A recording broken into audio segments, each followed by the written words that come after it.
Nang tumakas ako mula sa Saudi Arabia, tumapak sa Ninoy Aquino International Airport, inalis ko ang aking hijab at sa unang pagkakataon, naramdaman ko ang kalayaan. Ngunit ito pa lang, mga kababayan, ang simula. Naranasan mo na bang isugal ang buhay mo para sa pag-ibig? Ang kwentong isasalaysay ko ngayon ay isang nakakagulat at totoong kwento tungkol sa isang babaeng tumakas sa mga banta sa buhay mula sa sarili niyang pamilya sa Saudi Arabia upang makarating sa Pilipinas. Ang kwentong ito ay umabot na sa 4 na milyong views sa Reddit at nagpainggit sa mga lalaki sa buong mundo sa mga Filipino. Ano ang mayroon sa isang lalaking Filipino na nagtulak sa isang babaeng Saudi na itaya ang kanyang buhay para lang hanapin siya? At ano na ang buhay niya ngayon? Kumusta? Ako si Laila. Ipinanganak at lumaki ako sa Riyadh, ang kabisera ng Saudi Arabia. Kasalukuyan, nagsisimula ako ng bagong buhay sa Maynila, pero 2 taon lang ang nakalipas, nabubuhay ako sa isang kulungan na walang rehas. Hayaan ninyo akong ipaliwanag kung ano ang buhay ng isang babae sa Saudi Arabia. Sa tuwing lumalabas kami, kailangan naming magsuot ng abaya at magtalukbong ng hijab, tinatakpan ang buong katawan.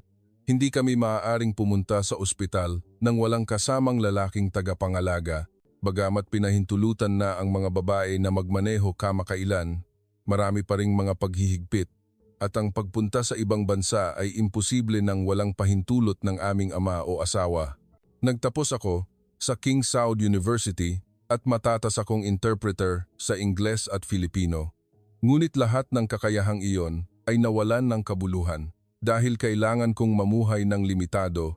Sa edad na 27, hindi pa rin ako maaaring lumabas mag-isa pagkatapos ng 3 p.m. at kailangang iulat ang lahat ng aking schedule sa aking ama. Nang una kong nakilala ang Pilipinas, habang nag-aaral ako sa kolehiyo, namangha ako nang palihim akong pinanood ng aking kasama sa kwarto ng isang pelikula tulad ng Hello, Love, Goodbye. Ang eksena kung saan nakaupo ang pangunahing babaeng karakter nang mag-isa sa isang coffee shop, malayang nakikipag-usap sa mga lalaki o kahit ang simpleng paghawak ng kamay. Para sa akin, iyon ay mga eksenang parang panaginip. Mula noon, nagsimula akong palihim na manood ng mga pelikulang Filipino at makinig sa OPM. Nag-aral ako ng Filipino habang nakikinig sa musika ng mga artistang Filipino. Patuloy akong nag-aral ng palihim sa loob ng 3 taon nang walang kaalam-alam ang aking pamilya. Laila, nakatutok ka na naman sa computer? Mag-aral ka na lang magluto. Hindi alam ng aking ina na nag-aaral ako ng Filipino. Kung alam niya, malamang kinumpis ka na niya ang aking computer. At pagkatapos, naganap ang nakatakdang pagkikita. 2 taon na ang nakalipas.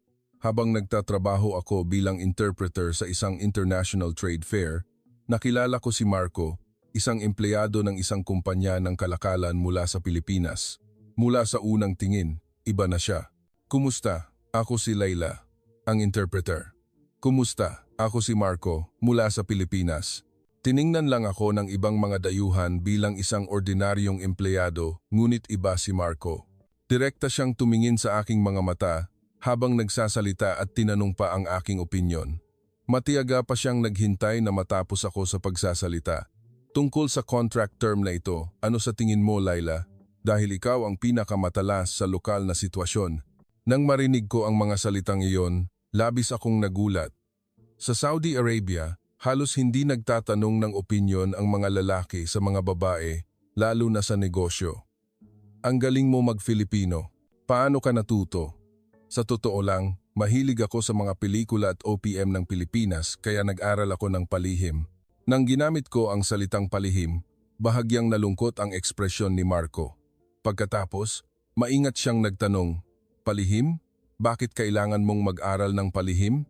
Dito, hindi masyadong gusto ng mga tao na interesado ang mga babae sa dayuhang kultura.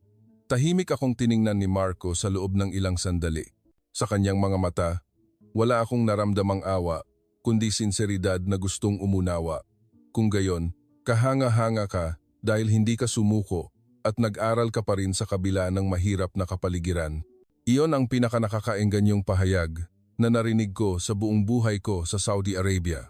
Karaniwang sinasabi ng iba na ako ay isang babae na hindi marunong sumunod, ngunit kinilala ni Marco ang aking pagsisikap. Sa loob ng 3 araw ng trade fair, kailangan naming magkita ng tuloy-tuloy dahil sa trabaho. Ngunit ang kakaiba ay palaging magalang at mapagbigay si Marco. Kung itatanong mo kung paano ang ibang foreign buyers, "Hoy, kumuha ka ng kape para sa akin," ngumiti ka naman. "Bakit ganyan ang mukha mo? Ang seryoso." Tiningnan nila ako bilang isang service staff at ang ilang European client ay sinubukan pa akong kamayan, ngunit iba si Marco. "Laila, kung nauuhaw ka, kukuha na lang ako ng inumin para sa iyo, ha? Mukhang pagod ka kasi sa buong araw na pagta-translate. Anong oras natin sisimulan ang trabaho bukas na magiging maginhawa para sa iyo?" "Laila, maaari mo bang irekomenda sa akin ang isang tradisyonal na pagkain ng Arabo? Gusto ko talagang matuto tungkol sa lokal na kultura." Tiningnan niya ako bilang isang taong may halaga at karapat-dapat igalang. "Marco, lahat ba ng lalaking Filipino ay ganyan makitungo sa mga babae?" Sa huling araw, hindi ko napigilan ang aking kuryosidad at tinanong ko siya. "Oo naman po, dahil ang babae ay tao rin. Higit pa rito, Laila, napakatalino at napakagaling mo." Sa sandaling iyon, parang sasabog ang aking puso. Sa loob ng 27 taon, hindi pa ako nakarinig ng isang lalaki na nagsabi sa akin ng ganoong mga salita. "Laila, ang Pilipinas ay isang bansa kung saan ang mga babae ay talagang maaaring mamuhay ng malaya. Nagkaroon kami ng mga babaeng naging presidente ng bansa at marami ring mga babaeng CEO ng malalaking korporasyon. Kung may pagkakataon ka, bisitahin mo ang Pilipinas, ha?" Kahit nakaswal lang ang sinabi ni Marco, para sa akin, ito ay tulad ng isang mensahe ng pag-asa. Mayroon ba talagang ganoong lugar? Isang lugar kung saan ang mga babae ay maaaring maglakad mag-isa sa gabi, magsuot ng mga damit na gusto nila at malayang magtrabaho. Nakita ni Marco ang pananabik sa aking mga mata at tumango ng may katiyakan. "Oo naman, ang Pilipinas ay ganoong lugar at higit sa lahat, maraming tao ang nagbibigay galang sa opinyon ng mga babae at sumusuporta sa kanilang mga pangarap." Agad-agad, nabuo sa aking isipan ang isang desisyon. Kahit malabo, pakiramdam ko kailangan kong gumawa ng isang bagay. Sa huling gabi ng biyahe niya, kinuha ko ang buong lakas ng loob na hindi ko pa naranasan sa buong buhay ko. Nagpadala ako ng private message kay Marco. "Marco, kung may oras ka, maaari ba tayong magkita sa coffee shop sa lobby ng hotel? May mahalaga akong sasabihin." Nang magkita kami sa lobby ng hotel, iyon ang unang pagkakataon sa buhay ko na nagbukas ako ng loob sa isang lalaki. "Marco, sa totoo lang, gusto kong pumunta sa Pilipinas. Gusto ko talagang pumunta doon, Laila. Pero sa Saudi Arabia, halos hindi maaaring maglakbay ang mga babae ng mag-isa. Kailangan ng pahintulot ng pamilya at lahat ay kinokontrol. Ako ay 27 taong gulang na, ngunit wala pa rin akong desisyon na magawa ng mag-isa." Nagsimulang manginig ang aking boses. Ang bawat araw ko ay paulit-ulit ng walang kabuluhan. Bahay, trabaho, bahay, at lahat ay nasa ilalim ng pagbabantay ng isang tao. Gusto ko lang mamuhay ng malaya. Tahimik si Marco sa loob ng ilang sandali. Pagkatapos ay sinabi niya, "Laila, paano kung mag-aral ka sa kolehiyo? Kung mag-aaral ka sa isang universidad sa Pilipinas?" Naisip ko na rin iyon. Ngunit tiyak na hindi papayag ang aking pamilya, lalo na ang aking ama. Wala bang mga scholarship program ng gobyerno? Kung ito ay isang proyektong suportado ng gobyerno, mahihirapan ang pamilya na tumutol. Ang sinabi ni Marco ay nagpaaninag sa aking mga mata. May ganoong mga programa ba talaga? Kung mayroon, maaari ba talaga akong umalis? Oo naman. At Laila, kung talagang may pagkakataon at kailangan mo ng tulong sa Pilipinas, maaari mo akong kontakin anumang oras. Ibinigay niya sa akin ang kanyang calling card. Ito ay tulad ng isang tiket ng pag-asa para sa akin. Salamat. Maraming salamat. Sa sandaling iyon, alam ko na si Marco ay hindi lang isang mabait na tao, kundi isang taong tunay na nakakaintindi at sumusuporta sa akin. Kinabukasan, bumalik si Marco sa Pilipinas at bumalik ako sa aking pang-araw-araw na buhay, ngunit sa loob ko, may nagbago. Pakiramdam ko hindi ko na kayang ipagpatuloy ang ganoong buhay ng pagtitiis. Pagkatapos ng isang buwan, isang himala ang nangyari. Inihayag ng gobyerno ng Saudi Arabia ang isang bagong scholarship program upang itaguyod ang pag-aaral sa ibang bansa ng mga babae. Ito ay bahagi ng patakaran ng Vision 2030, isang plano na magpadala ng mga talentadong babae na mag-aral sa ibang bansa. Hindi ko pwedeng palampasin ang pagkakataong ito. Naghanda ako gabit araw, itinaas ko ang aking TOEFL score, kumuha ng certificate ng kasanayan sa wikang Filipino sa pinakamataas na antas, at paulit-ulit kong isinulat ang aking aplikasyon. Ngunit ang pinakamahirap ay ang kumbinsihin ang aking pamilya. Laila, anak, bakit ka pupunta ng mag-isa sa ganoong kalayong lugar? Ang pagtutol ng aking ama ay isang bagay na inaasahan ko na. Ama, ito ay isang programa na suportado ng gobyerno. Sinabi ng gobyerno na ito ay kinakailangan para sa kinabukasan ng Saudi. Hindi maaari. Napakalayo ng Pilipinas at hindi ito isang bansang Muslim. Paano ka mabubuhay ng mag-isa sa ganoong lugar? Ama, ang Pilipinas ay isang bansa na may kalayaan sa relihiyon at marami ring mga Muslim na naninirahan doon. Mayroon ding mga halal restaurant at mosque. Pagkatapos ng ilang linggo ng matinding pagpupulong ng pamilya, hindi ako sumuko at sa wakas, sige na. Pero may kondisyon. Pagkatapos ng isang taon, kailangan kang bumalik at kailangan mong tumawag ng video call bawat linggo para mag-ulat. Kahit na may kondisyonal na pahintulot, sa wakas ay nakuha ko ang pagkakataon. Nang matanggap ko ang acceptance letter, umiyak ako ng mag-isa sa aking silid. Ang kagalakan at takot ay sabay-sabay na dumating. At iyon ang sandaling nagpadala ako ng mensahe kay Marco. Marco, naaalala mo ba ang babaeng Saudi na nagsabing gusto niyang pumunta sa Pilipinas 6 na buwan na ang nakalipas? Sa wakas, malapit na akong makapunta sa Pilipinas. Sa susunod na linggo, darating ako sa Naya. Pagkatapos ng ilang oras, may sagot. Talaga? Congratulations, Laila. Napakagaling mo talaga. Pwede ba kitang sunduin sa airport? Sa sandaling nakita ko ang mensaheng iyon, muli akong umiyak. Ngunit sa pagkakataong ito, iyon ay luha ng kaligayahan. Sa araw ng pag-alis, inihatid ako ng aking pamilya sa airport. Hindi tumitigil sa pag-iyak ang aking ina at ang aking ama naman ay mukhang punong-puno ng pag-aalala. Laila, pagkatapos ng isang taon, umuwi ka ha? Opo, ama. Ngunit sa sandaling iyon, alam ko na pagkatapos ng isang taon, baka maging ganap na akong ibang tao. Sa loob ng 8 taon na oras sa eroplano, hindi ako tumigil sa pag-iisip, makaka-adapt ba ako ng maayos sa buhay sa Pilipinas? Ito ba talaga ang malayang bansa na sinabi ni Marco? Nang dumating ako sa Naiya, paano ko mailalarawan ang pakiramdam ko noon? Pagkababa ko ng eroplano at pagdaan sa immigration check, sa unang pagkakataon, naalis ko ang aking hijab sa banyo. Nang tumingin ako sa salamin at inalis ang takip sa ulo, pakiramdam ko naging ibang tao ako. Ang pakiramdam ay tulad ng unang beses na makita ang sarili kong mukha. Isang bagay na nakatago sa loob ng 27 taon. At nang makita ko si Marco na naghihintay sa exit, ang puso ko ay tumibok ng malakas, parang gustong tumalon palabas ng aking dibdib. Laila, dumating ka na talaga. Marco, dumating na talaga ako. Sa sandaling iyon, naramdaman ko na isang bagong buhay ang nagsimula. Laila, umuwi muna tayo. Nakahanap na ako ng studio apartment para sa iyo malapit sa universidad. Talaga? Bakit mo ginawa iyan para sa akin? Siyempre, gusto kong makatulong sa iyo na maka-adapt ng maayos sa buhay sa Pilipinas. Iyon ang unang pagkakataon na nalaman ko kung gaano ka maalalahanin ng mga lalaking Filipino. Naghanda si Marco para sa aking pagdating sa pamamagitan ng paghahanap ng bahay para sa akin ng maaga. Pauwi, sinabi ni Marco. Laila, may Filipino food ba na hindi mo kinakain? Kung may anumang ipinagbabawal ayon sa batas ng Islam, sabihin mo lang sa akin ha? Labis akong nagulat. Nag-aalala pa siya tungkol sa mga regulasyon ng pagkain ng Islam. Alam mo rin ang tungkol sa halal food? Oh, nag-research na ako. Maraming halal restaurant sa Manila.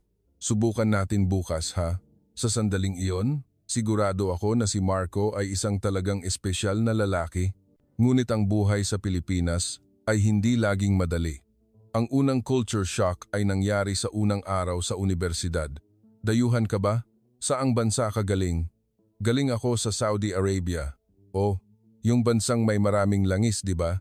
Siguro mayaman ang pamilya mo. Hindi ba ang Saudi ang lugar kung saan madalas may terorismo? Bakit hindi ka nakasuot ng hijab? Dapat ay suot mo iyon. Nasaktan ako sa mga salita at kakulangan ng kaalaman ng mga tao. Sa tuwing nangyayari iyon, palaging nasa tabi ko si Marco. Laila, huwag mong pansinin ang sinasabi nila. Wala lang silang alam. Pero minsan, masyadong mabigat. Sa Saudi, kahit na inaapi ako, alam ko kung sino ako. Pero dito, minsan, hindi ko alam kung sino ako. Kung ganoon, hahanapin natin ng paunti-unti. Ang mahalaga ay malaya kang maghanap ng sarili mo ngayon, Laila, at lagi akong nasa tabi mo. Ang suporta at walang pagbabagong paghihikayat ni Marco ay isang malaking pinagmumulan ng lakas para sa akin. Pagkatapos ng isang buwan, isang nakakadismayang bagay ang nangyari. Nakaranas ako ng hindi magandang karanasan habang naghahanap ng part-time job.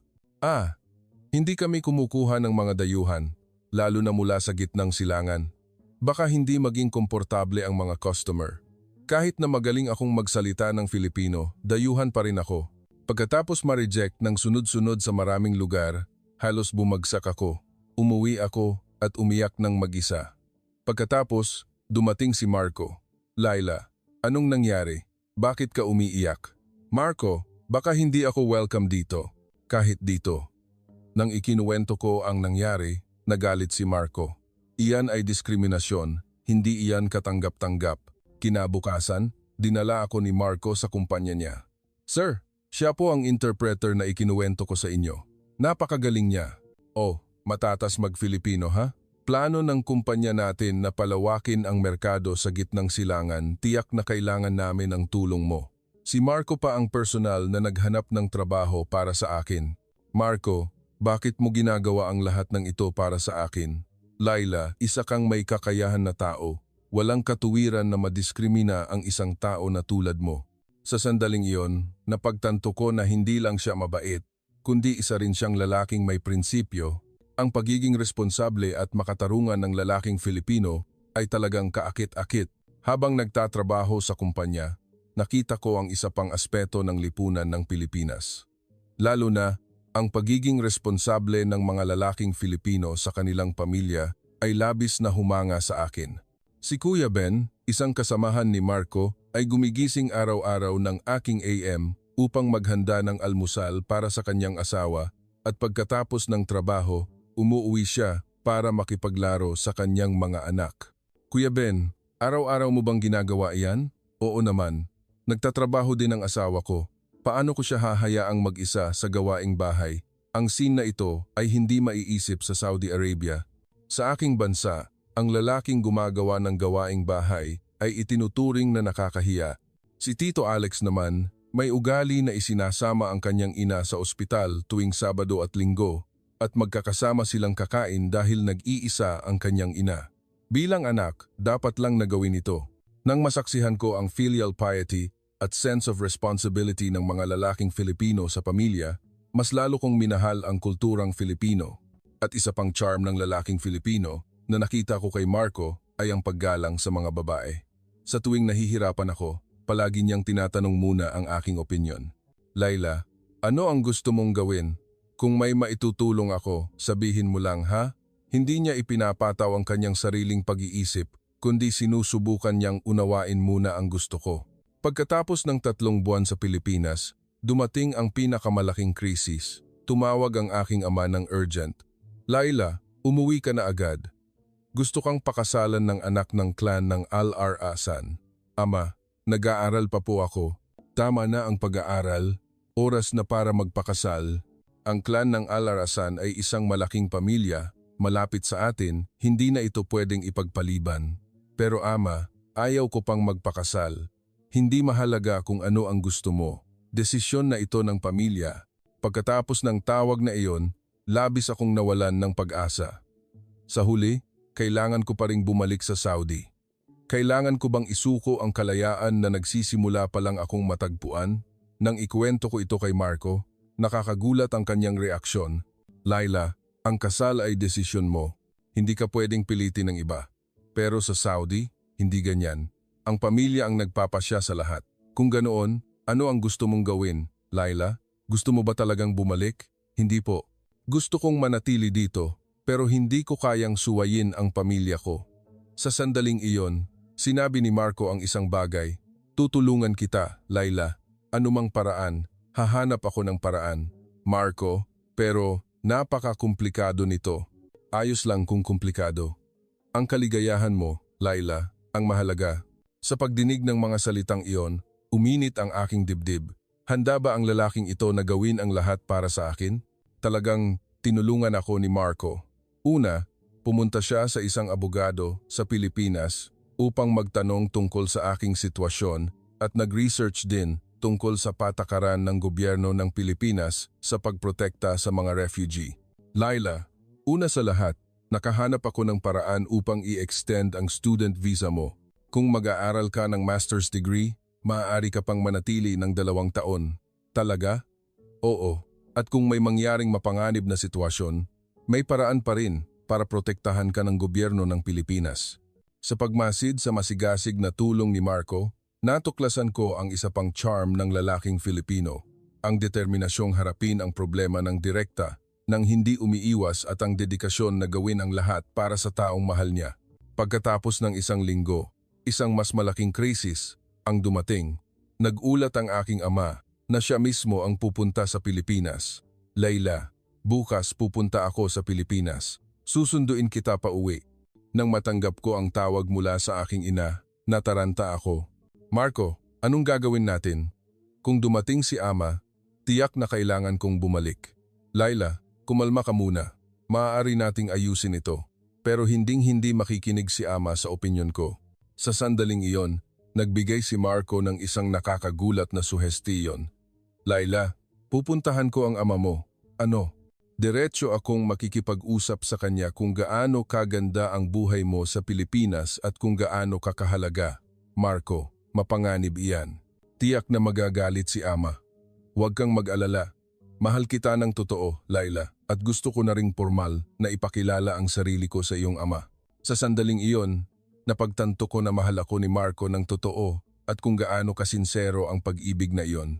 Kinabukasan, sinundo ko ang aking ama sa NAIA. Ang ama na hindi ko nakita sa loob ng 1 taon ay nanatiling may seryosong mukha tulad ng dati.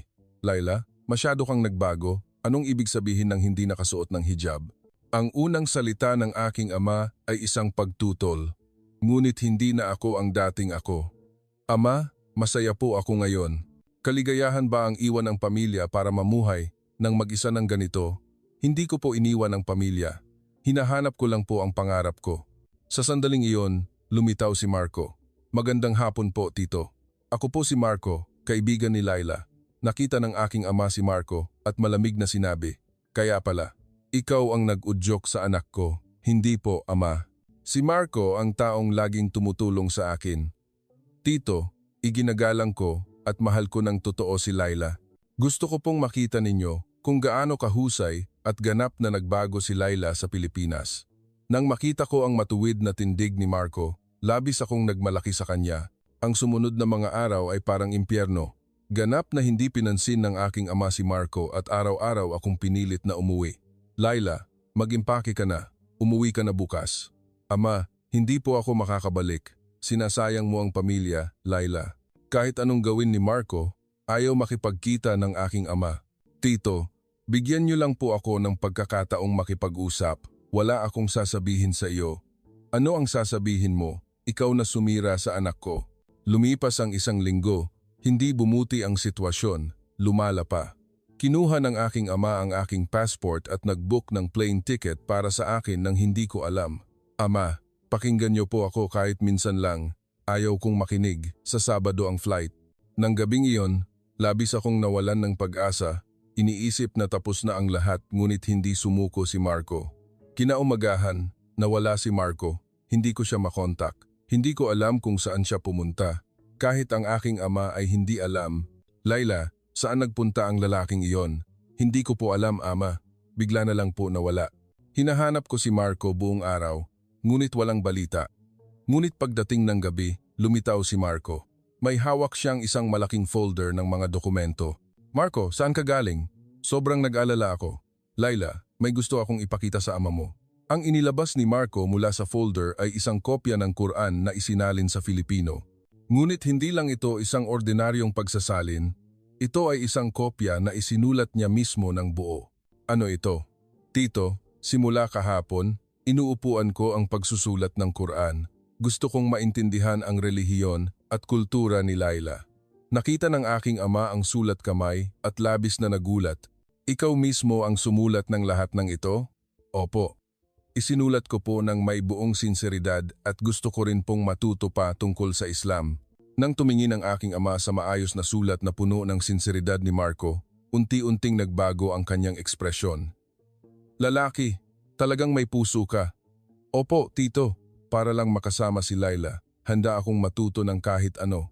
Mula noon, nagsimulang makipag-usap ang aking ama kay Marco.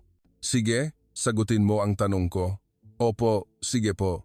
Hindi mo bababastusin ang aming relihiyon? Hinding-hindi po mangyayari iyan. Sa halip, gusto ko pa pong matuto tungkol sa Islam. Kung na-miss ni Laila ang Saudi, sasamahan mo ba siyang bumisita anumang oras? Tiyak po. Kung magkaroon kayo ng anak ni Laila, tuturuan mo ba sila ng kulturang Arabe? Siyempre po. Ang kultura ni Laila ay kultura ko rin. Patuloy ang mga tanong ng aking ama. Nagtanong siya ng tuloy-tuloy sa loob ng 3 oras at sinagot ni Marco ang bawat tanong ng may sinseridad. Ngunit hindi pa rin sapat iyon. Hindi pa rin nagtitiwala ang aking ama. Hindi pa rin ako naniniwala. Ang mga lalaking dayuhan ay magaling lang magsalita. Sa sandaling iyon, gumawa si Marco ng isang nakakagulat na bagay. Tito, kung gayon, hamunin niyo po ako. Hamon? Opo. Ano man ang hamon, handa akong tanggapin. Kung gusto ninyong subukan kung mahal ko ba talaga si Laila at kung kaya kong panagutan, handa po akong tanggapin ang lahat ng hamon. Nag-isip ang aking ama sa loob ng ilang sandali, pagkatapos ay sinabi, sige. Kung gayon, pumunta ka sa Saudi Arabia at manirahan ka kasama ang pamilya namin sa loob ng 3 buwan. Kung makaka-adapt ka ng lubusan sa aming kultura, doon ko lang papayagan kang pakasalan si Laila. Natigilan ako. Si Marco ay maninirahan sa Saudi Arabia sa loob ng 3 buwan? Iyon ay isang napakahirap na bagay. Marco, iyan ay. Ngunit hindi nag-atubili si Marco. Pumapayag po ako. Handa po akong pumunta anumang oras? Talaga? Para lang makasal kay Laila, handa akong gawin ang lahat.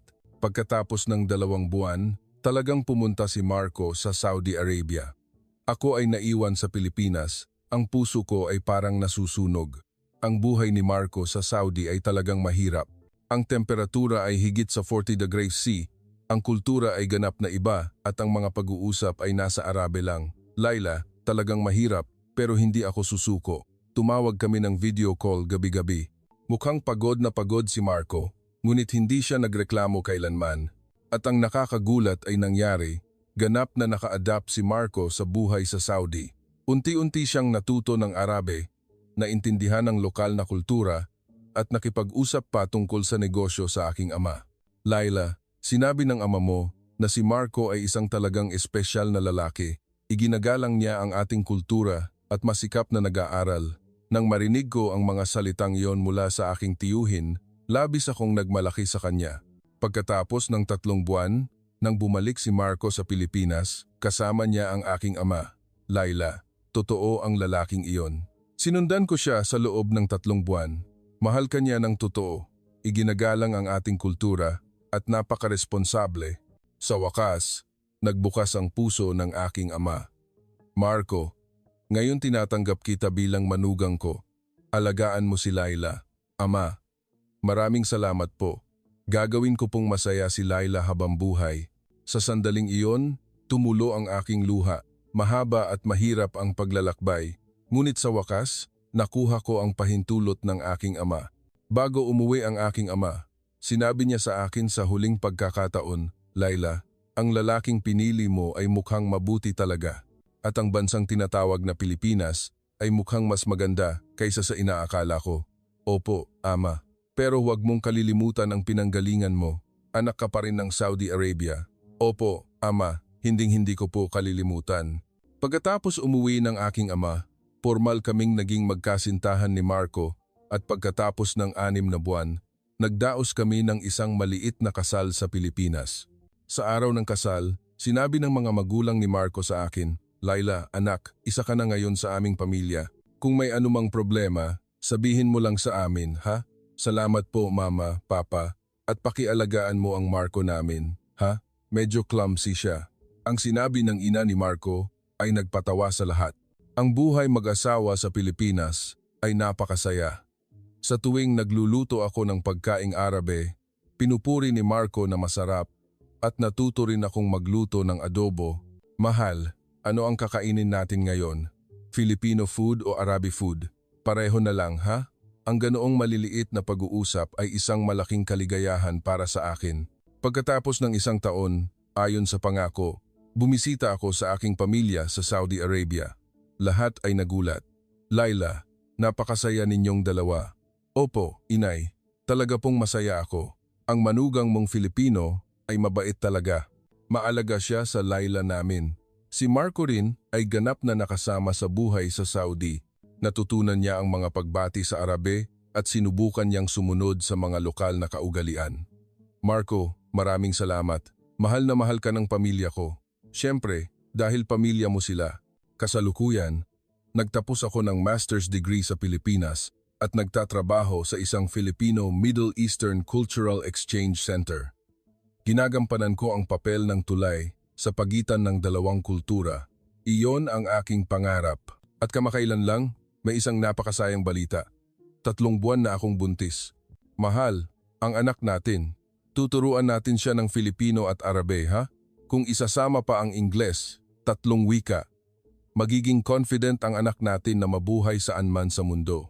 At higit sa lahat, palalakihin natin siya upang malaya siyang mangarap." Ngayon, mahigit 2 taon na ako sa Pilipinas. Minsan may mga mahihirap at nakakapagod na sandali, ngunit hindi ako nagsisisi. Madalas akong nagtatanong kay Marco, "Mahal, noong una mo akong nakita, ano ang naramdaman mo?" Mukhang malungkot ang mga mata mo sa likod ng hijab. "Gusto ko lang tulungan ka, iyon lang ba?" "Hindi. Ramdam ko na napakalakas mong tao, Laila. Ang hindi mo pagsuko sa pangarap mo sa kabila ng mahirap na kapaligiran ay talagang cool." Sa tuwing nag-uusap kami, iniisip ko na tama ang desisyon kong pumunta sa Pilipinas. Ngayon, sa kung saan man sa mundo, tiyak na may mga babae ring may kaparehong pangarap, ang mga babaeng inaapi at naghahangad ng kalayaan. Gusto kong sabihin sa kanila, huwag kayong sumuko sa inyong pangarap. At ang Pilipinas ay isang bansa na maaaring maging katuparan ng mga pangarap na iyon. Ang Pilipinas ay isang talagang kahanga-hangang bansa. Isang bansa na patuloy na umuunlad. Isang bansa kung saan ang mga babae ay maaaring malayang mangarap at isang bansa kung saan maaari kang bumuo ng kaligayahan kasama ang taong mahal mo. At higit sa lahat, ang mga lalaking Filipino ay talagang espesyal. Maraming tao na tulad ni Marco.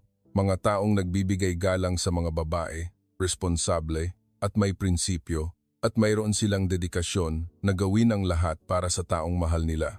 Laila, kung gagamit ka ng isang salita para ilarawan ang Pilipinas, iyon ay pag-asa. Ang Pilipinas ang bansang nagbigay sa akin ng pag-asa at nagturo sa akin kung ano ang pag-ibig. Umaasa ako na ang aking kwento ay maging inspirasyon para sa isang tao at umaasa ako na mas maraming tao ang makakaalam kung gaano kaganda ang bansang Pilipinas. Ang natagpuan ng isang babaeng tumakas mula sa Saudi Arabia sa Pilipinas ay hindi lamang pag-ibig, kundi kalayaan, pangarap, pag-asa at tunay na kaligayahan. At lahat ng iyon ay natupad dahil sa bansang tinatawag na Pilipinas at sa mga kahanga-hangang lalaking Filipino na tulad ni Marco. Salamat.